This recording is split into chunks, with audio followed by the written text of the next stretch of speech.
In 1943, the ships were sailing across the Indian Ocean. They were massive cargo vessels loaded deep with Australian wheat. They were heading west towards the Mediterranean and the British Isles. As they passed the coastline of India, they were sailing past a crime scene. Just a few miles inland from where those ships sailed, millions of people were dying in the ditches and the dust. They were dying not because there was no food in the world, but because the food was sailing right past them. The decision to not stop those ships was made thousands of miles away in a bunker in London by a man who was celebrated as the savior of Western civilization. But for the people of Bengal, he was the architect of their apocalypse. We are taught to view the Second World War as a simple battle between good and evil. We are taught that the Allies were fighting for freedom and democracy, while the Axis powers were fighting for tyranny and genocide. And broadly speaking, that moral framework holds up. But history is never a fairy tale. Even the heroes have blood on their hands. And in the case of the British Empire in 1943, that blood was the starvation of 3 million of its own subjects. The Bengal Famine of 1943 is one of the most controversial and uncomfortable chapters in British history. For decades, it was brushed under the rug. It was dismissed as a natural disaster. It was blamed on a cyclone or a fungus or the Japanese invasion of Burma. It was described as an unfortunate tragedy of war where nothing could be done. But modern historical research has shattered those excuses. We now know that the famine was not an accident of nature. It was a product of policy. It was the result of a cold and calculated utilitarian decision made by the War Cabinet in London. It was a choice to prioritize the stockpiles of the United Kingdom and the future liberation of Europe over the lives of Indian peasants. To understand how this happened, we have to look at the situation in Bengal in 1942. Bengal was the eastern province of British India. It was a massive fertile delta that had fed the empire for centuries, but it was on the front line of the war. The Japanese Empire had just conquered Burma. This was a catastrophic blow to the British. Burma was the largest exporter of rice in the region. Bengal relied on Burmese rice to make up for any local shortages. When the Japanese took Rangoon, that tap was turned off instantly. But the loss of Burmese rice was not enough to cause a famine on this scale. Bengal still produced a massive amount of rice itself. There was enough food in the province to keep the population alive if it was distributed fairly. The real disaster began with a military strategy known as the denial policy. The British military command was terrified that the Japanese were going to invade India next.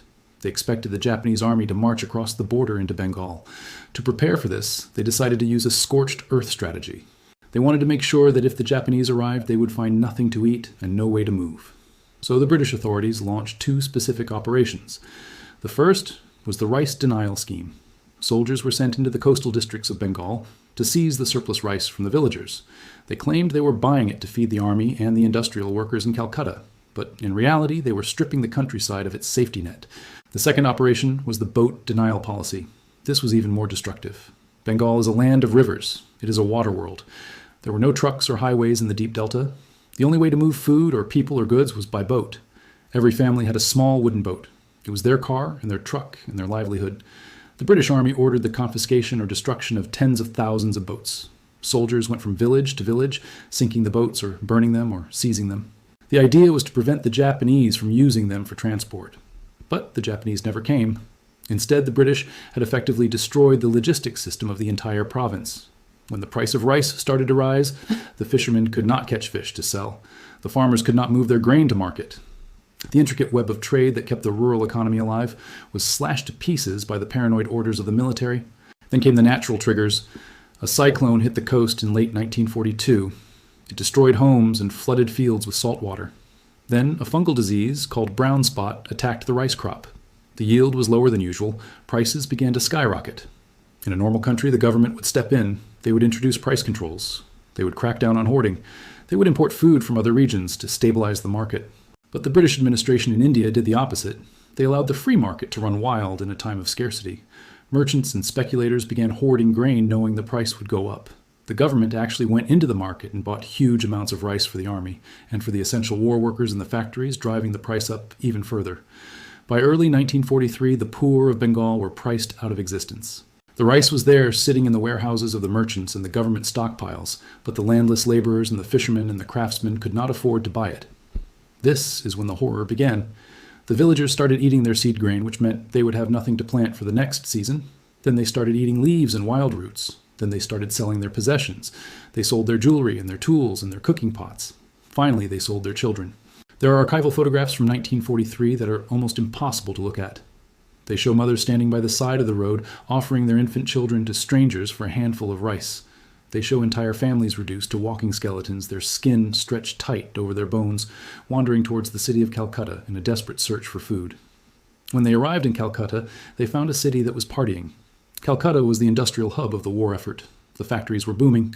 The British officers and the wealthy Indian merchants were dining in clubs and restaurants. The race courses were open. The granaries were full. The starving refugees died on the sidewalks outside the restaurants. They died on the doorsteps of the grand colonial buildings. The municipal authorities had to send trucks around every morning to collect the bodies. They were officially known as the Corpse Disposal Squads. They would pile the emaciated bodies like firewood and take them to mass graves.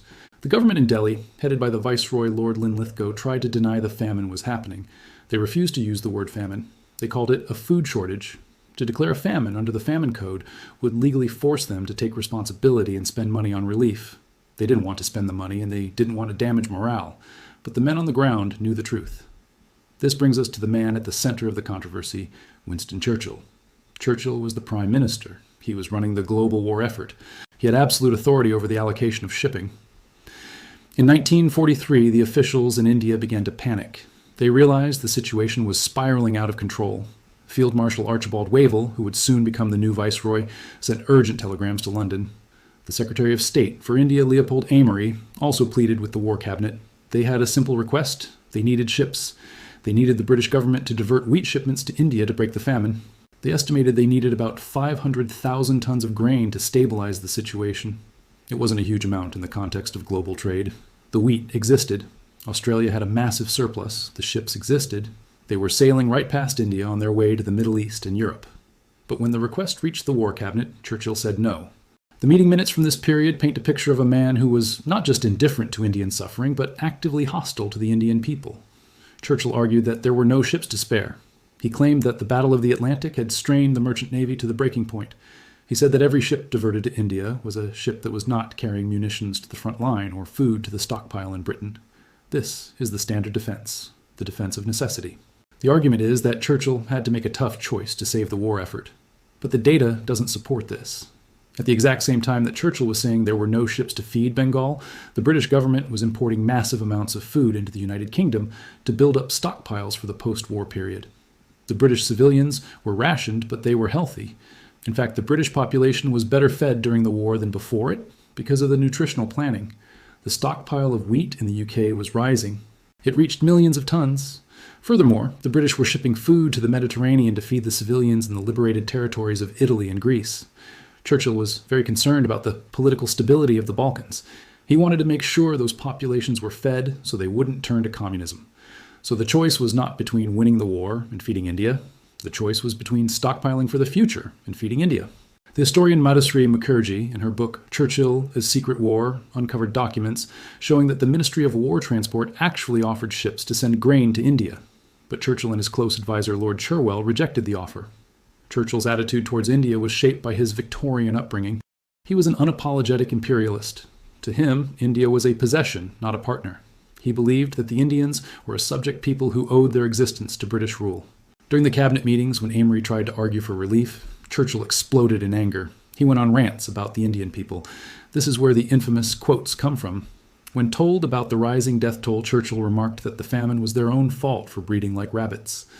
When the Viceroy sent a telegram detailing the devastating scale of the starvation, Churchill sent a sarcastic reply asking if food was so scarce, why hasn't Gandhi died yet?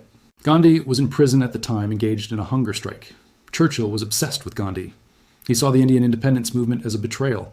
The Quit India movement had launched in 1942. Churchill saw the Indian nationalists as fifth columnists who were trying to stab Britain in the back while she was fighting Hitler. He viewed the famine through this political lens. He didn't see innocent peasants dying. He saw a population that was disloyal and a burden on the empire. Leopold Amory, who was a conservative and a colleague of Churchill, was so disgusted by the Prime Minister's attitude that he wrote in his diary that he didn't see much difference between Churchill's outlook and Hitler's outlook. Amory wrote that Churchill seemed to believe that the white race was superior and that the starving of brown people was of little consequence. Even the Americans tried to help. The United States and Canada offered to send food aid to India. They had the grain, but they needed British ships to transport it, or at least British permission to use their own shipping lanes. Churchill blocked it. He didn't want the Americans meddling in India. He wanted to maintain British prestige. He refused the aid. The famine raged on for months. The countryside of Bengal became a graveyard. Vultures became the most common sight in the sky. They grew fat on the corpses that were left in the fields. The rivers were clogged with bodies. The dogs dragged human limbs through the village streets. The social structure of Bengal collapsed. Parents abandoned children. Husbands abandoned wives. The only thing that mattered was rice water. This is the starchy water left over after boiling rice. People would beg for the water because the rice itself was too valuable to give away. The famine only began to end when Lord Wavell took over as viceroy in late 1943. Wavell was a military man, but he had a conscience. He arrived in Calcutta and was horrified by what he saw. He immediately ordered the army to take control of relief. He bypassed the civil government. He used military trucks to move grain into the villages. He forced London to send at least some grain, although it was far less than what was requested. And finally, the winter harvest came in December 1943, which broke the cycle of starvation. But the damage was done. Estimates of the death toll range from 1.5 million to 3 million people. 3 million people. That is 6 times the number of British soldiers and civilians killed in the entire Second World War. If you add up every British soldier who died on the beaches of Normandy, every pilot who died in the Battle of Britain, every civilian who died in the Blitz, it does not come close to the number of subjects who starved to death in Bengal in a single year. And yet, for decades, this event was missing from the British history books. In the UK, Churchill is remembered for his speeches. He is remembered for the V for victory sign. He is the man who stood alone against the Nazis. And that is true. He did save Britain. But the people of Bengal paid the price for that salvation. The Bengal famine challenges our understanding of the moral calculus of the war. We accept that in war, terrible things happen. We accept that resources are scarce. But the Bengal famine was not a case of there being no food. The food was there. The ships were there. It was a case of allocation. The British War Cabinet decided that the life of a Greek or an Italian civilian was worth more than the life of an Indian civilian. They decided that a stockpile of wheat in London was worth more than a village in Bengal. It is a stark reminder of the reality of colonialism. An empire exists to extract resources from the periphery to serve the center. When the crisis hits, the center will always protect itself and let the periphery burn. The Indians were subjects of the King Emperor. They were legally British. They were fighting in the British Army. 2.5 million Indian soldiers volunteered to fight for Britain in World War II. It was the largest volunteer army in history. They fought in North Africa. They fought in Italy. They fought in Burma. While Indian soldiers were dying to stop Rommel and Hitler, their families back home were dying because the government they served refused to send them wheat. The bitterness caused by the famine accelerated the end of the British Empire. The Indian people saw clearly that the British government could not or would not protect them. The moral legitimacy of the Raj evaporated. When independence came in 1947, it was partly driven by the ghosts of 1943. The leaders of the independence movement vowed that in a free India, no one would ever starve again because of a decision made in a foreign capital. Today, the Bengal famine is recognized by historians as a man-made catastrophe. It was not a genocide in the sense that the goal was to kill people.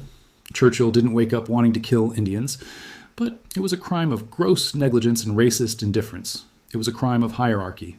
Churchill once famously said, "History will be kind to me, for I intend to write it." And he did. He wrote a 6-volume history of the Second World War. It won the Nobel Prize for Literature. But if you read those 6 volumes, you will notice a strange omission.